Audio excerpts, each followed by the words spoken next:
He's the president of House Mountain Partners. He's also the co-editor of Disruptive Discoveries Journal, along with his father, Dr. Michael Barry. Chris Barry joins me here at the PDAC. It's been too long, Chris. Good to have you back on the show. Far too long. Thanks for having me back.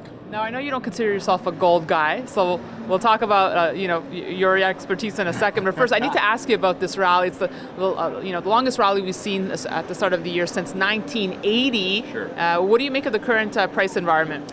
Well, I think a lot of it has to do with this kind of negative interest rate phenomenon throughout the world. I mean, Japan, much of the Eurozone is now focused on a negative interest rate environment to stoke global demand. And whoever would have thought that people would flock to gold as a higher yielding instrument than government or sovereign debt. So I think a lot of the rally in gold right now just has to do with maybe the realization that central banks aren't as omnipotent as we thought they were, and they're sort of running out of tools to try and stoke growth in the global economy. Okay, so do you see prices higher here? Well, I think it's been a pretty significant rally. I certainly think where we are is sustainable, and I really think things might get underway if you get to sort of 1,300 or something like that. But again, it's not really my area of expertise. Let's talk about your area here. I know you look for disruptions in the commodity space and other landscapes to see for investment opportunities. So what are you liking these days? What are you seeing as good investments here? Sure. Well, our kind of philosophy is that, and when we came out of the commodity super cycle, you had an excess of labor, an excess of capital, and an excess of raw materials and commodities. And so our argument is that you need to be very specific when you look across the commodity landscape in terms of where you invest. You need to find those later cycle commodities that aren't necessarily dependent on demand from China, like aluminum or like nickel, for example, where 50% of demand goes to China. So, we're very interested right now in lithium. It's a smaller market. It's about 180,000 tons a year of lithium carbonate equivalent, but it's not a China story per se. A lot of it has to do with technology and vehicle electrification and energy storage. And these are markets that are growing very quickly. And there's a near-term supply pinch. And so we're very interested in looking more closely at lithium right now. So do you foresee a hard landing in China? I don't think there will be a hard landing. I think the country will muddle through. I think Xi Jinping, the 13th five-year plan just came out, and I'm still going through it. It doesn't look like there's a lot different there from the 12th five-year plan, but the country is trying to remake itself into something that's more consumer-focused from a demand perspective, number one.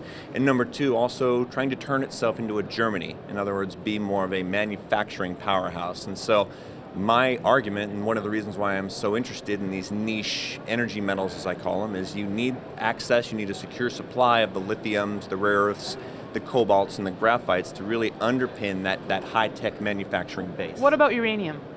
Uranium's very interesting, for all of the arguments around clean growth or green growth, both pro and con. Obviously, uranium is really the only source right now of I think widely agreed to be the only source of clean baseload electricity. The challenge with uranium, I think, is that it has a huge PR problem. There's still sort of the Fukushima hangover, despite the fact that you've seen a couple of reactors in Japan come online, and the demand sort of from 2018, I think beyond, looks very good. But right now, with spot prices and term prices where they are, there's not a lot of incentive to explore or to develop assets. And so that really sets us up, I think, within the next 3 or 4 years for the move higher in uranium. And Chris, getting back to lithium, how do you like owning it? Are you just investing in lithium-based companies, or is there ETFs, or how do you hold it?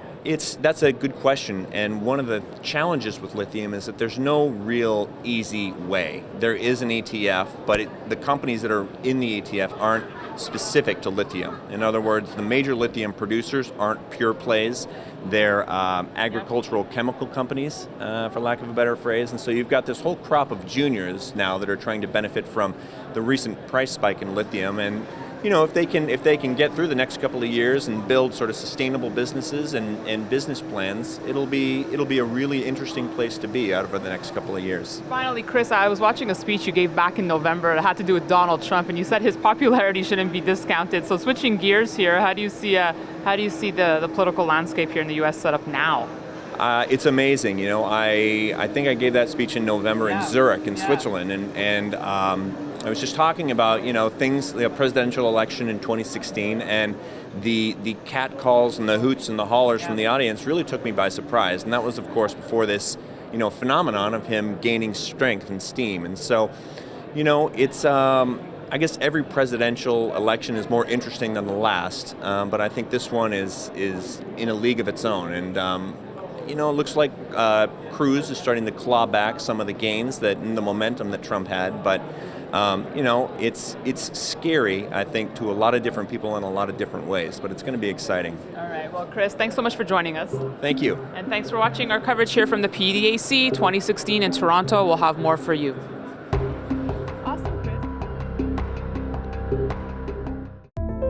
Come discover the world's greatest geological potential.